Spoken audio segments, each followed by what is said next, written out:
We will take a moment as attendees are joining tonight's conversation. Thank you so much, everyone, for tuning in tonight. This is Popping the Science Bubble. We'll just take a moment and give folks opportunity to log in. This is a partnership between Berkeley Public Library and Cal. We really enjoy partnering with Cal every month. The Popping the Science Bubble team gives us speakers who come, and we're just really enjoying the partnership. Right.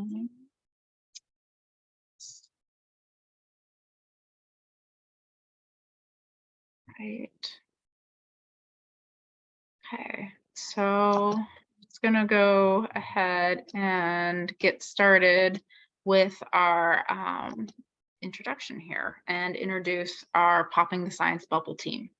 So welcome to Popping the Science Bubble. This is a monthly seminar series that aims to share new research findings from graduate students and postdocs at UC Berkeley with the general public and create constructive discussion about a variety of science topics. We have 2 speakers at each seminar who will talk about their current research or a topic that they find really interesting. The organizers are 4 graduate students at UC Berkeley: Kaylin Huang, Daniel Bretthauer, Madison Lemmer, and Oksana Andruk.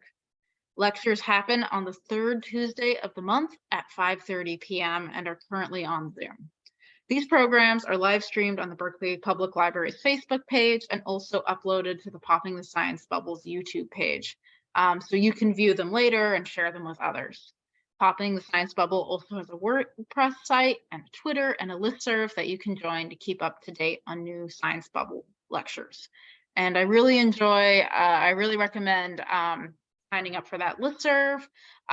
We have extra content. The scientists often talk a little more about their work, and it keeps you posted on upcoming lectures. All right, I'm going to go ahead and let Madison and Oksana introduce tonight's speakers.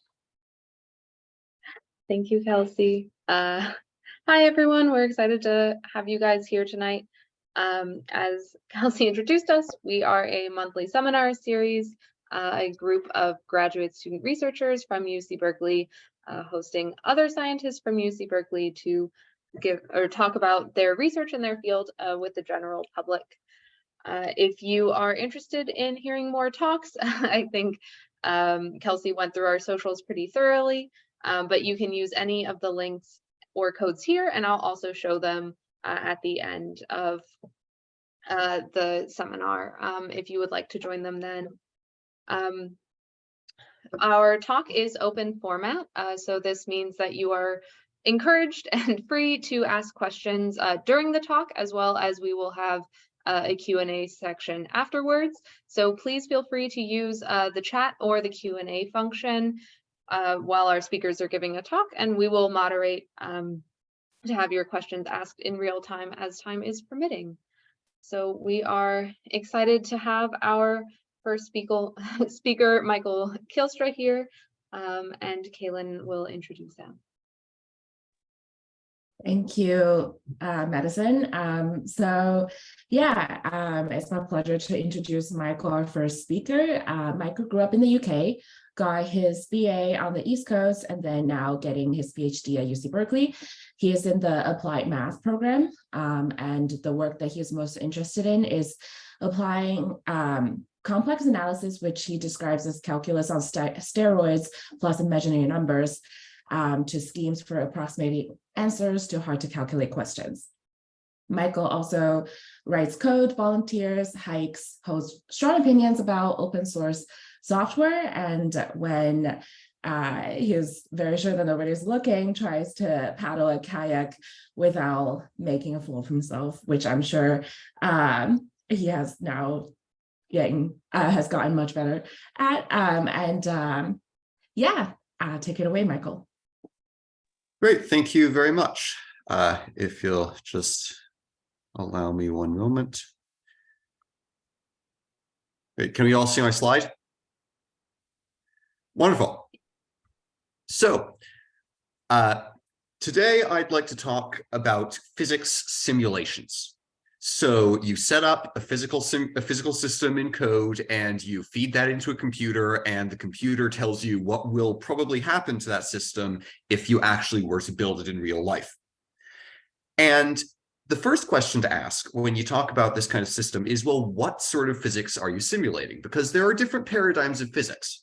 So there's things like Einsteinian relativity, which is one model of physics. You've also got various quantum models, which don't necessarily agree with it around the edges. And so you kind of have to choose a model of physics to simulate.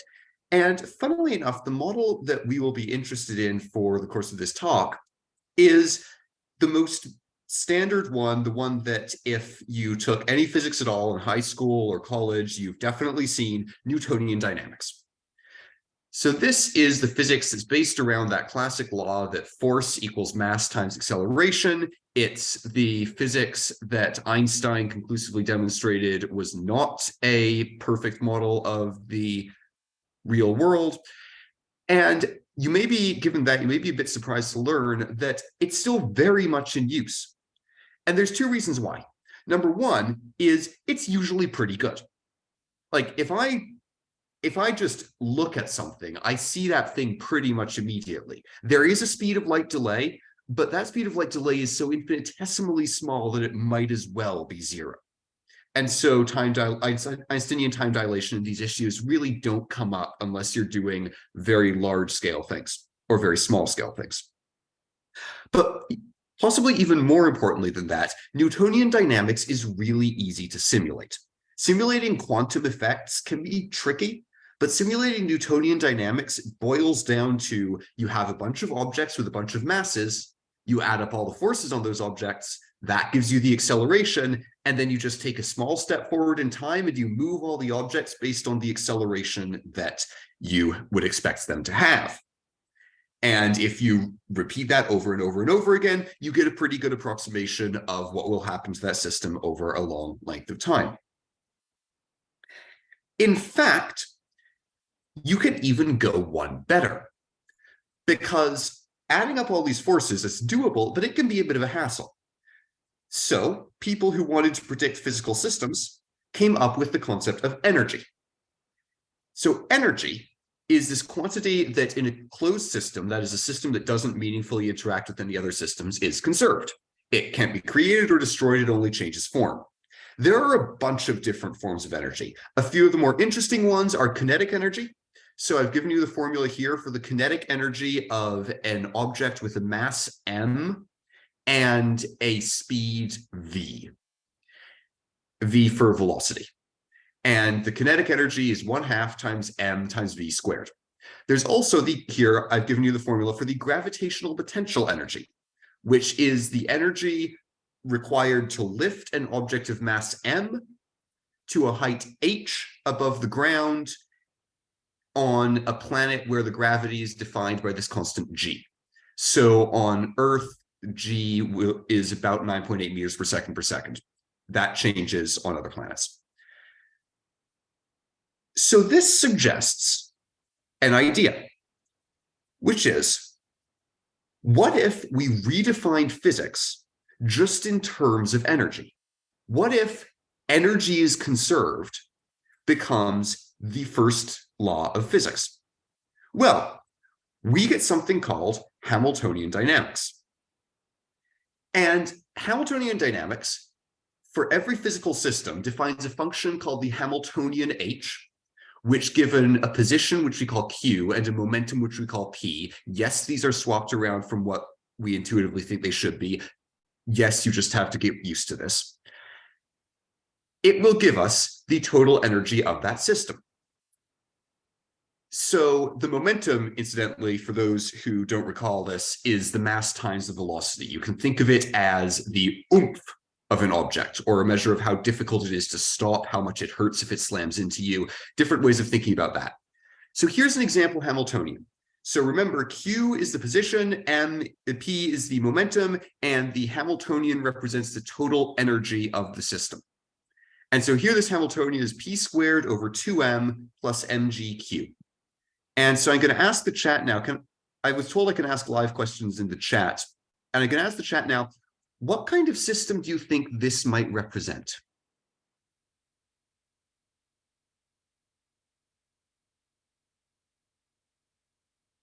If there are any ideas in them, please just shout them out.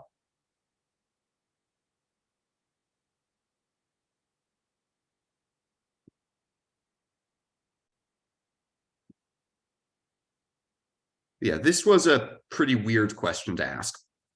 What this represents is a falling ball. So we have two sources of energy here. The first is p squared over 2m, which if you expand out p, the momentum, as mass times velocity, then you get just the formula for kinetic energy. And then here you have mgq, and q, this position, is just taking the role of the height in the formula for potential energy. So this thing, if you just assert that this thing stays constant and that various energy quantities change as you'd expect them to, that's all you need to simulate a falling ball. So that's just an example of how much information you can pack into a Hamiltonian. The exact math here isn't that important, so I'll skip over it. Now, what can we use this for, I would ask, besides just simulating actual real-world physical systems? And so for that, let's put a pin in this concept of Hamiltonian energy-based dynamics for a second. And let's look at something called a minimization problem. So a minimization problem in the abstract is quite easy to define. You have some function f of x, and you want to find a value x star, so that f of x star is less than f of x for all other values of x. You want to find the minimum point on the function. So maybe x represents a business decision, and f of x is the cost of that business decision, and you want to make the lowest cost decision. And the rule with these problems is usually that for any given x, you can calculate f of x, but you really don't want to if you can avoid it, because f of x might be really hard to calculate. So let's say x represents maybe the parameters for a statistical model, and f of x represents the total error when you try to use that model to actually predict test data. Well, to calculate that error, you'd have to make a ton of predictions with your hypothetical model given by x, and that might take a long time. So in order to find the best parameters, the best model, you'd want to really avoid calculating more values for f than you have to. And also, just as a note here, usually x is not a single number. Usually x is actually a vector with a lot of different numbers in it. So this isn't just a single number line. This can be a whole landscape in a huge number of dimensions. But here I've given you an example of what f of x might look like with just one dimension. And so I have this curve here, and I've marked a blue dot at the bottom where the minimum is. So that's what we want to find. There is, it turns out, a physical interpretation of this. In particular, you put a soccer ball on it, and you kick the soccer ball and you see where it goes. Imagine we have some ball rolling on this surface. Balls in general tend to roll downhill. And so if we just roll this ball, we should expect that it might find us some low points on the function, which is what we want. And if we remember what we need for a Hamiltonian, well, for a ball like this, we'll need kinetic energy and potential energy. The kinetic energy is given by the speed of the ball. And we can just give the ball some starting speed and then evolve that to keep the energy constant. And the potential energy is given by the value of f. Now, why is it given by the value of this function f? Well, because the value of that function represents the height above the ground that this ball is at, and the potential energy is proportional to the height above the ground. So in short, just by looking at this function, as you'd expect, we have everything we need to simulate what happens when you roll a ball around on the surface defined by this function. And so we set our ball rolling, we give it a kick, we see where it rolls, and this can all be simulated by a standard physics simulator. And in particular, by what we call a Hamiltonian integrator, which is a tool that simulates Hamiltonian dynamics. You give it a Hamiltonian, and it does the stepping forward in time, and it calculates where the system will end up. And so we're done. We just roll the ball in a simulated world and see where it ends up. But we're not quite done, because balls have a problem, which is that they don't just roll all the way down, they roll back and forth. If you've ever tried to roll a ball down a hill and you've seen that at the bottom, it doesn't just stop at the lowest point, it sort of tries to go up the next hill a bit. And that's not good. So we have a really weird solution. So bear with me on this. What we do is, as time goes on, we tell the Hamiltonian integrator, we tell our physical system solver to scale up the energy. So what happens? So you can think of this as saying every maybe 10 seconds, the energy just doubles by itself. That you have your ball sitting here, and if it's not moving, we'll say it's got no kinetic energy, but it's sitting there, it's got some amount of potential energy, and then every 10 seconds, that potential energy just doubles by magic. And here's why that works. It's because the Hamiltonian integrator, it still thinks energy should be conserved, because it thinks it's trying to simulate a physical system that makes some amount of sense. And so, what's it going to do? Well, it's going to start out by wanting to decrease energy to zero as much as possible, so that the doublings later on don't cause too much of an explosion.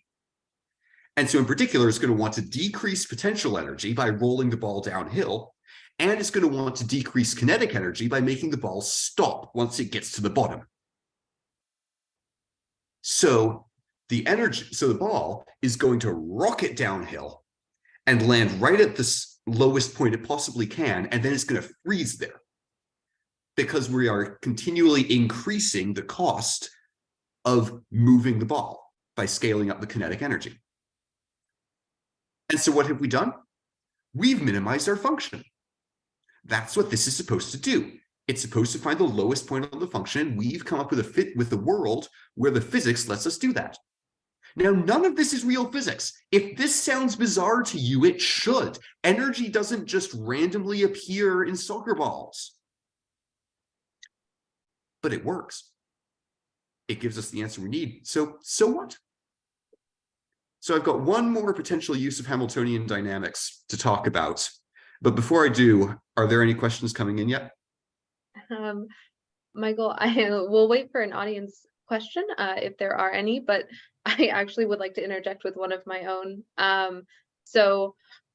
Especially in biology, this physics problem is pretty big in terms of, like, you can have two separate valleys, right? Two local minima, where one is much lower than the other, but the issue is that the quote unquote hill for them to get over is too high for them to move from what is a higher valley to the lower valley, even though that would represent a lower amount of energy. Does this sort of doubling the energy all the time allow you to fix that problem, or is this fairly constrained to when there is like a single local minimum? So in practice, when you have something like that, that's always going to be difficult. There's no magic bullet. The problem with it is that you do sort of require the ball to be able to roll uphill if you want to do this from a physical perspective for a little bit. And so in that situation, the adding on of this constant doubling is going to mean that once the ball finds the lower valley, it's going to go all the way down there, and you're going to get a really good map of exactly what's going on in the valley. But to get there, you probably actually want to tell it to hold off on increasing that kinetic energy, because if you increase it too fast, you are going to really get trapped in that local minimum that you bring up. And in fact, there's this doubling, it doesn't have to actually double. It could be a multiplication by 1.5, 1.02. these are parameters that you can tweak, and you can have even more complicated ways of scaling this up. And so if you knew something about the shape of your function, then you could absolutely tweak that. Okay, cool. Thank you. So in that case, let's talk about another possibility, which is sampling problems. So these things show up all over the place in scientific simulations. And the idea behind them works like this. Say you're at a point in space. And at every point in space, like say this point here, E, you're given some probabilities that determine what's going to happen when you make a jump. So here with probability 0.7, a jump from point E will land at point A, and with probability 0.3, it lands back at point E. And so you make a random jump. Do this over and over. And the question is, where do you end up after a really long time? This process is called a Markov chain. And it turns out we can actually simulate this kind of system where the point you're at and pretty much nothing else determines where you go. And the way that you do it is, well, let's say you're floating in space. And various objects exert some kind of gravitational pull on you. So this is just one way of interpreting it for physics' sake. There are others. And so in this case, if you just drop an astronaut into some solar system, then all the different gravities of the planets will pull on that astronaut in different ways, and the astronaut will float to a different point in space. And you can set up your planets so that the pull on the astronaut models the expected transitions, the expected jumps that you make in your Markov chain system. But the problem is, this isn't actually random. Like, it works, but it's deterministic. We always know where the astronaut is going to float to. All of NASA is predicated on the claim that you can figure out where stuff in space is going to be. So let's add something else to our system. Let's kick the astronaut. Every so often, we just throw out the astronaut's momentum and we pick a new momentum completely at random. And you can find the exact right way to do this by analyzing your particular Markov chain. But the fact remains that what we've got now is a system where there are heavy biases towards floating in certain directions. But the exact direction you move is still got an element of randomness. This is a Markov chain. This is this same sort of model. And so this very abstract model where you're jumping around between points in space, this has now been turned into a model of simulating what happens to an astronaut floating around a solar system when every so often the astronaut's speed and direction just randomly shift. And again, this is not real physics. Things in space don't randomly accelerate or break. They just sort of keep on going. So we've had to lose the realism here. But again, so what? It works. It turns out this works really well for simulating Markov systems. So, in summary, there are a lot of worlds out there that we can simulate. This is one of many. It has some of the most interesting problems, which is why we like it. In other worlds, some of those problems are going to be easier to solve. Some worlds have inherent time dependentness. So we can say that energy depends not only on the state of the system, but also on time. It scales up, it scales down, and we can minimize functions more easily. Some worlds have inherent randomness. And just because those worlds aren't real doesn't mean we can't visit them, look at the answers they give us, and take those answers back into our world to solve the problems we actually want to solve. So thank you all for coming. I'd like to thank Michael Lindsay, who is at Berkeley. He is my current advisor on a course in all of this kind of thing, and an all-around wonderful dude. And here's his website and a QR code. And I think you should all check it out and check out his work. So, yeah. Thank you very much. Thank you so much, Michael. That was a super cool dive into mathematics that was very approachable for someone who doesn't know that much about mathematics, so thank you for that. We are happy to take audience questions, of course, still in the Q&A and chat. While those are coming in, I might kick it off by asking, the original energy model makes sense for applications, but in this Markov chain, obviously wouldn't actually use it to figure out where astronauts are going. So I was wondering what sort of real world applications do people generally use that for? And if you have a favorite application that you are trying to use Hamiltonian dynamics to simulate. Okay, so what we actually use this sort of thing for is called Hamiltonian Monte Carlo. A Monte Carlo simulation is just any simulation where we do lots of random stuff. It comes from the fact that in popular imagination, Monte Carlo is just a casino. So the Markov chains, actually these continuous Markov chains, like where rather than having individual discrete points that we jump between, we have a whole continuous space that we jump around in, like an astronaut in space. These things do show up every so often. So one of my examples here for applications of Markov chains is cruise control. And the speed of a car is a continuous function. And you can actually, to test a cruise control system, say you can model like speed bumps and hills and valleys in the road as a Markov chain. Because all the car needs to know is how fast am I going now and how fast should I be going. So you can model these continuous time Markov chains. A lot of quantum physics, ironically, is done with this because in a more general way, Hamiltonian Monte Carlo is really good at sampling from really complicated distributions. So if you have a really complicated probability distribution, you want to draw 10,000 random variables from that, you can basically set up a Hamiltonian system where somebody ends up turns out to be randomly distributed if you give them these random kicks. Where that astronaut ends up turns out to be randomly distributed in the same way that this distribution that you want is. So you can model a lot of quantum phenomena that way, which I personally find very cool. That is super interesting.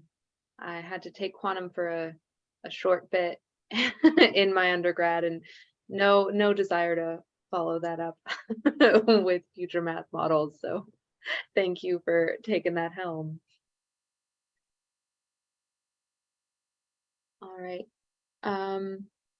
There aren't currently any questions coming in through the Q&A or chat, but all audience members are fully encouraged to add any that come in later in their mind to the chat.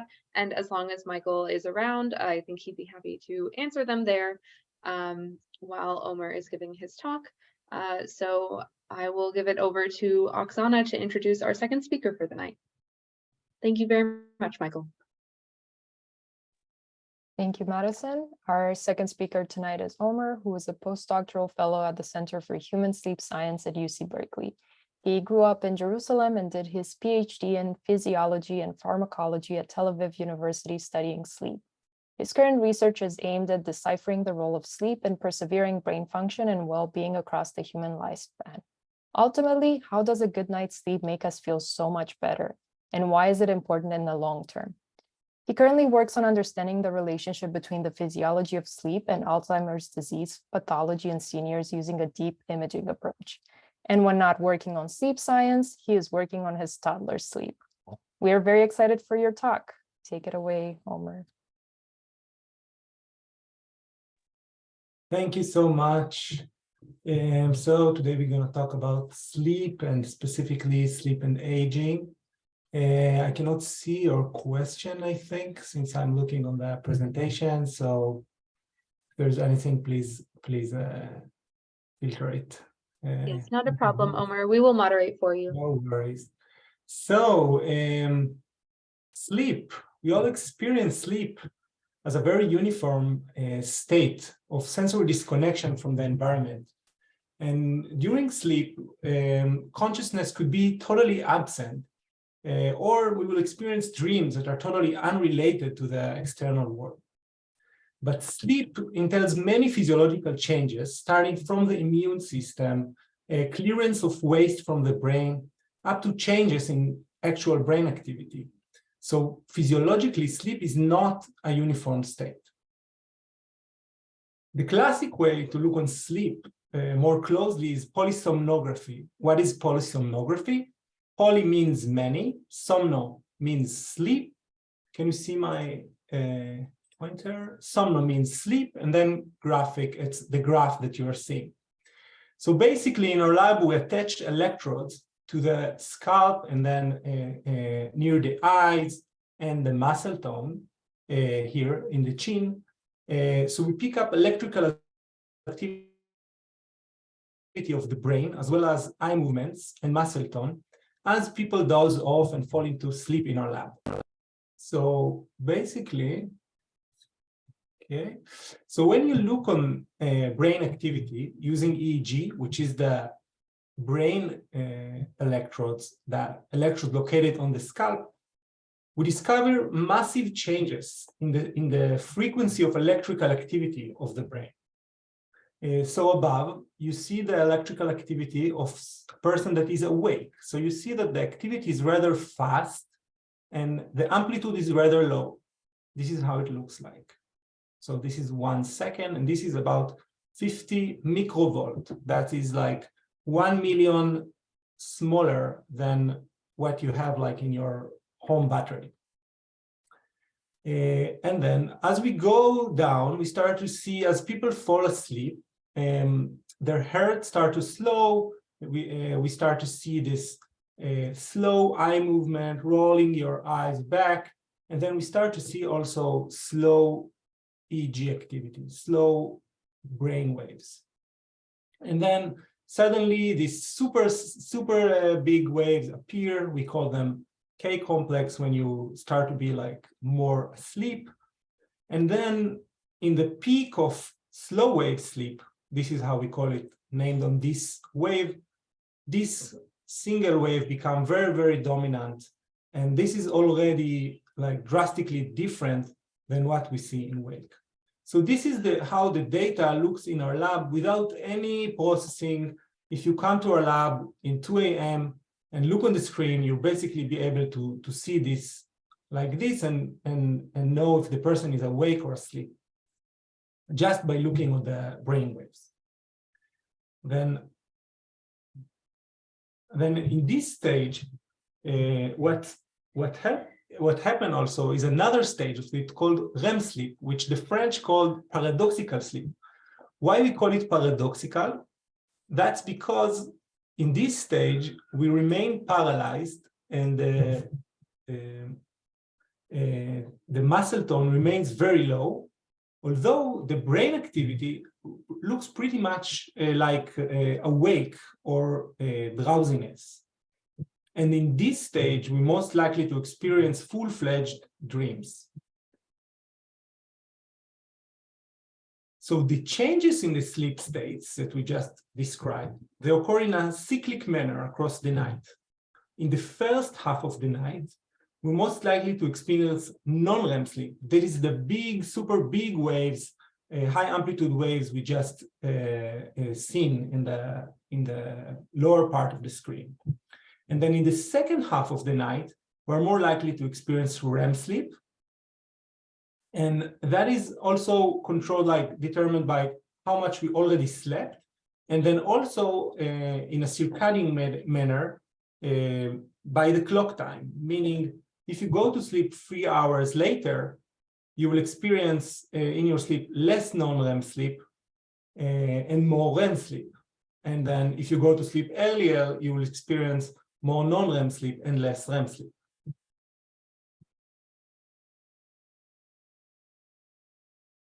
So this brings us back to aging. So we know that sleep is changing dramatically as we age. When we are born and in the womb and also in the first year of life, we experience a lot of REM sleep. Okay, right here, a lot of REM sleep. And then as we age, we experience less sleep in general, and then dramatically decrease the amount of REM sleep as part of our total sleep.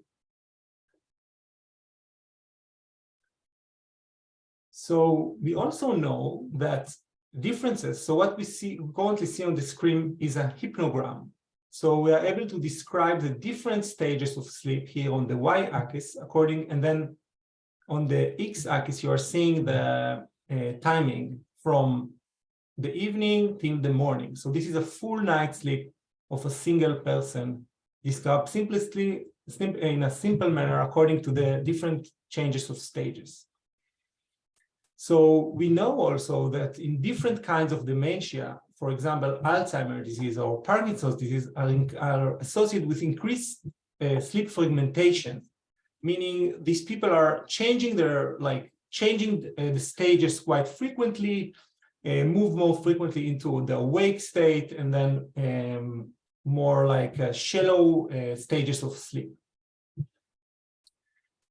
So, for example, down here, you're seeing like a normal person sleep that is more consolidated with less transition between stages. And then in the upper example, you're seeing an example of a sleep of someone that has a more fragmented sleep, more frequent transition between stages and way more awakenings here in the awake state. So we know that these kind of changes in sleep already precede clinical diagnosis, sometimes by years, and correlate with biological markers of neurodegeneration. But the changes in sleep that I just described can be very unspecific. Now, lots of studies associated sleep and long-term memory consolidation. And the dominant theory in the field is that while we are awake, memories are encoded by a deep brain area called the hippocampus. For people that saw the Pixar movie, I think that they describe it, I think Inside Out, they describe it there pretty nicely. So this is this green area here in the brain.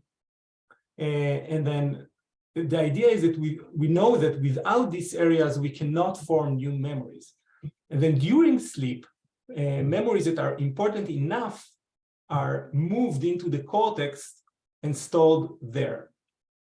More specifically, many studies in animals and in healthy humans point that the slow wave that we just described before and sleep spindles that we didn't talk about, but usually ride on top of this slow wave, like here and here, are specifically associated with this process of moving the memories from the hippocampus to the cortex. So far, any questions? It's a good stop. Okay.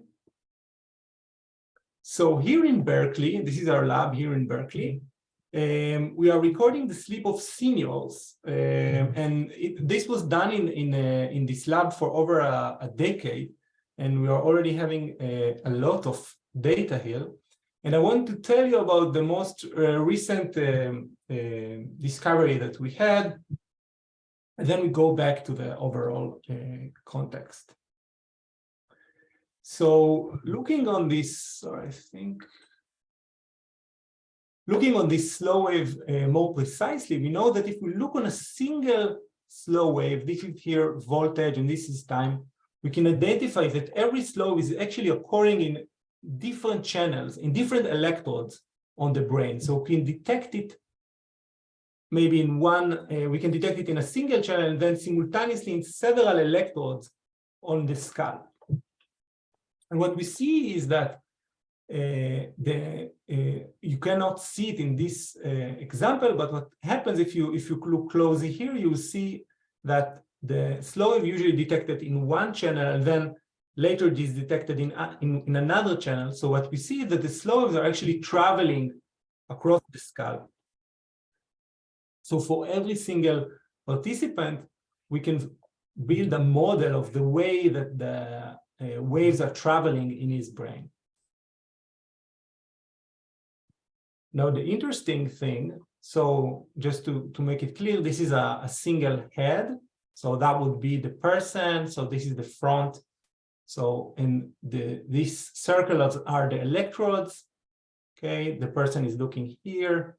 So this is how it would be, a model. And what we see is that when we compare young and old participants, we see that not only the young people have like way more slow wave originated across the cortex, they are also traveling to a less extent. So in the young brain, we are seeing, and this is average result across about 60 young people and 70 old participants. So not only that the young people have less waves, they are also traveling, they are more constrained in the frontal cortex and they are not traveling outside of it. Now, the nice thing about the data that we are collecting here in Berkeley, that for every old participant, and not for every, but for most old participant here in Berkeley, we are also, the data is paired with a PET recording. So every person that was sleeping in our lab was also, they were also collected a PET scan imaging the amount of tau and amyloid proteins in his brain. So in the left picture, you are seeing a picture of a person that is cognitively normal. And then in the right side, you are seeing a person that has pathology in his brain and is most likely cognitively impaired. So people that are on the trajectory to Alzheimer's disease often have more tau and amyloid proteins in their brain. So what we wanted to see what is the connection between the aggregation of tau and amyloid in the brain and the sleep quality of these people. And what we found is that the more tau these people have in the frontal cortex of the brain, so this is a model of a brain, this is the front, this is the temporal lobe, so this person is looking, so in here, it's looking to the side like this. And the more tau these people have in the frontal area, the more their waves are lonely wave, meaning they are constrained only to the frontal cortex and they are not progressing outside of it in this travel movement that I showed. And this is very interesting because we know that we know and we just saw in the young and the old models that the slow waves are mostly originating in the frontal areas of the brain. And another important factor that this difference to the extent of the waves are constrained is also mediating the amount of overnight forgetting. So this participant were doing a learning test in the evening and then tested in the morning. So for each one, we were able to quantify the degree of overnight forgetting for this specific night that the data was recorded.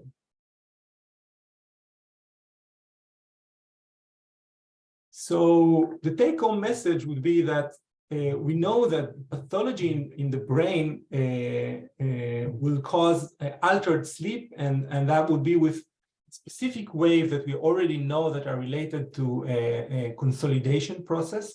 So it seems that part of the mechanism that caused to the acceleration of the cognitive decline in aging is mediated through sleep changes. And then it's also, in this context, it's also interesting to think whether better sleep would also help to healthier brain aging.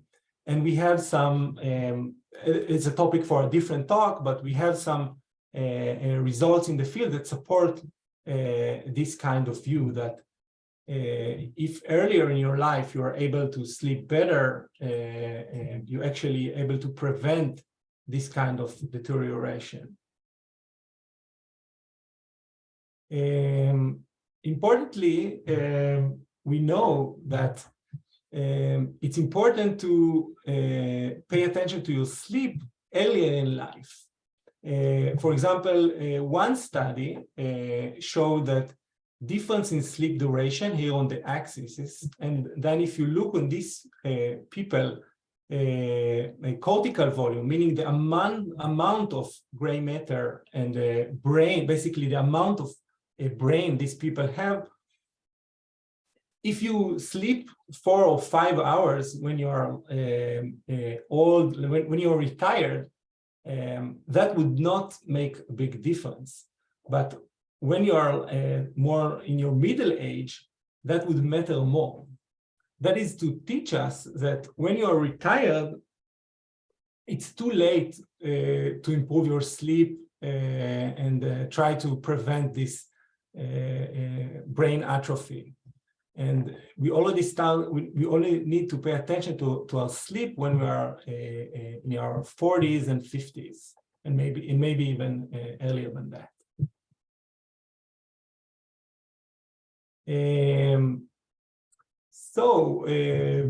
To really sum up, so while we keep working on ways to measure sleep, it's your job to provide sleep opportunity. And with that, I would like to thank my advisor, Matt Walker, and all the members of the Sleep Center. If there are any other questions, I'm happy to answer. Thank you for the great talk. As we wait for questions to come in, I can start with one. I was kind of wondering, in a practical sense, in this type of research, I would imagine that most people might not sleep as comfortably in kind of a study setting or like connected to different types of apparatus as they do like at their usual place where they sleep. Is that something you kind of account for or like try to mitigate when you do this type of work? Yeah, it's a great question. So this is the question is general to all experiments in human neuroscience. If you think of it, there's always a tension between how much the experiment is controlled and carried in like a lab environment, and every single detail is measured and being taken care of, or to what extent on the other side is ecological and actually simulate real life. So I have to say that in our case, our lab is very comfortable. It looks almost like a hotel room. It's a nice bed, and the electrode settings, there are not so many electrodes, so it's quite comfortable. We also record the sleep in a more rough way, that is using actigraphy, similar to what you have in your like Apple Watch on Fitbit. So we do that for like 2 weeks before people arrive to the lab. And then after we record 2 nights, one is an adaptation night, which we screen people for like different breathing problems or things like that. And then the second night, after they already been to the lab and like maybe more, it's still not like sleeping at home, but maybe more used to the environment. That's the experimental night when we like do the memory tasks and the data that you just show it's from the second night. So this is what we usually do to mitigate. And then looking on the data, people sleep pretty well in our lab. Yeah. I see. That's very interesting, and it makes sense. We also have a question from our audience and some good feedback, good talk, very clear and organized. Does allowing extra time for sleeping help if sleep is disrupted? For example, a total of 7 hours sleep out of 8 hours in the bed. So the question is if it's enough? If allowing extra time for sleeping, I guess just kind of staying in bed help if you only end up kind of sleeping for less of that time. Yeah. So there have been studies in that, and the short question is yes. For most people, if you just go to bed earlier and try to get more sleep, even usually it helps to sleep more. So the short answer is that if you are like watching TV in your computer and like and then like just reading for 3 hours in your phone. So obviously it won't help. But generally, yeah, it's a good idea to. I can discuss. I have like a slide on sleep tips if that's of interest, because people usually ask on that. But let me know if it's a thing. Yeah, I think if you have it readily available, that could be interesting. Thank you. Yeah. Science Bubble has a WordPress website, which is great for adding additional stuff too.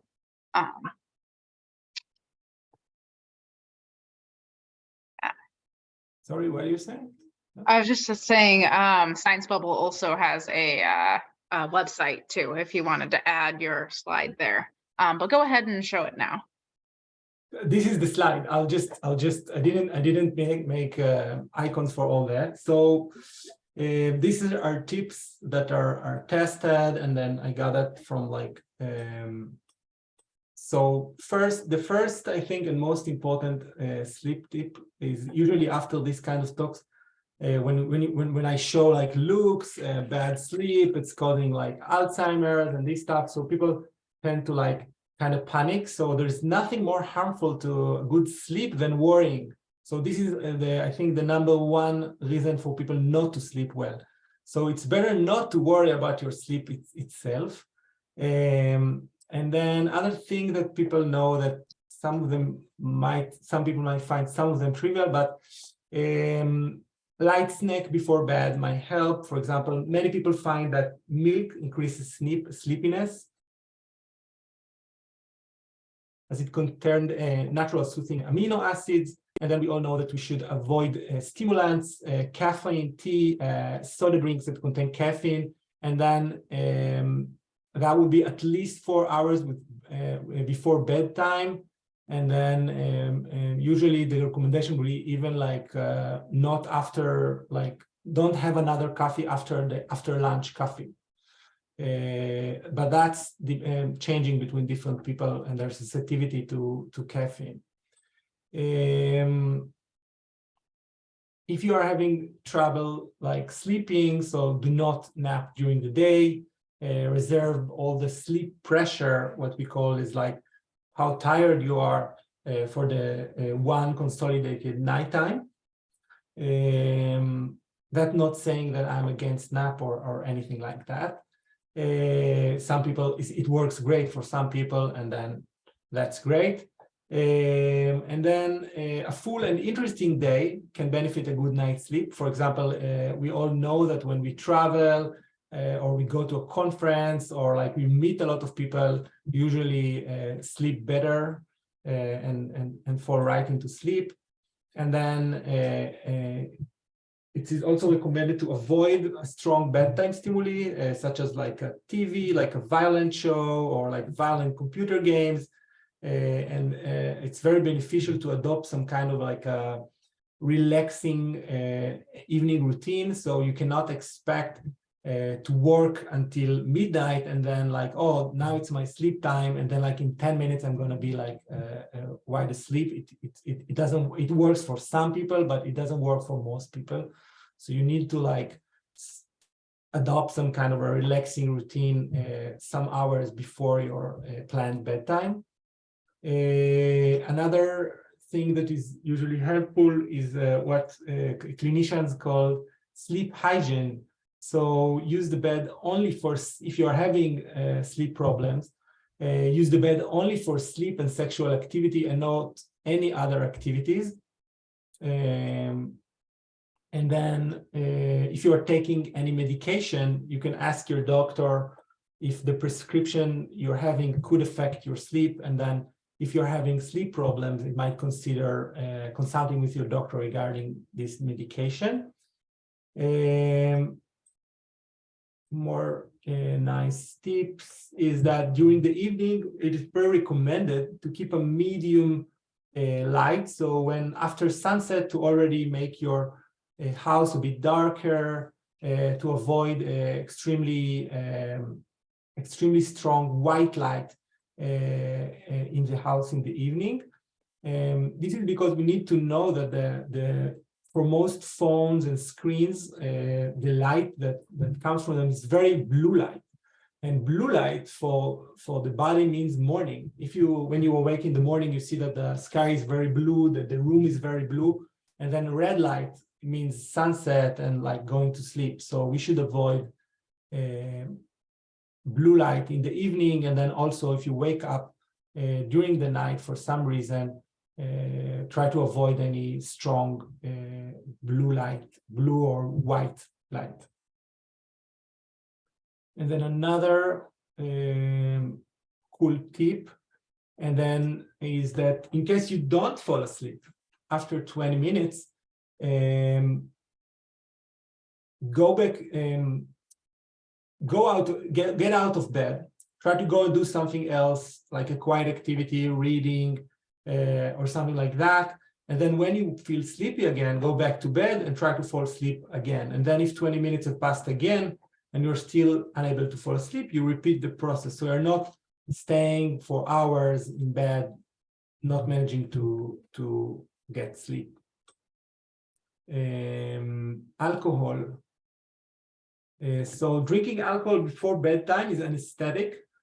So many people think it's a good idea, but it's best to avoid it since it can cause awakenings in the middle of the night, and it also changes the architecture of sleep. So it's more like an anesthetic rather than a natural sleep. Last, we know that low quality sleep that many people experience is often caused by breathing difficulties.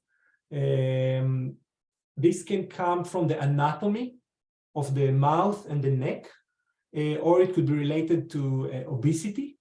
So this complication interact with breathing, and that's especially when lying down and like a thick neck could press the breathing. So if you suspect that this is the case in your case, you should consider getting diagnosed in a sleep lab, and there are several clinical solutions to this problem that are available. And in most, this is actually like most people that have severe sleeping problems is actually related to that, other than worrying, which is the second thing. Great, thank you for these great tips.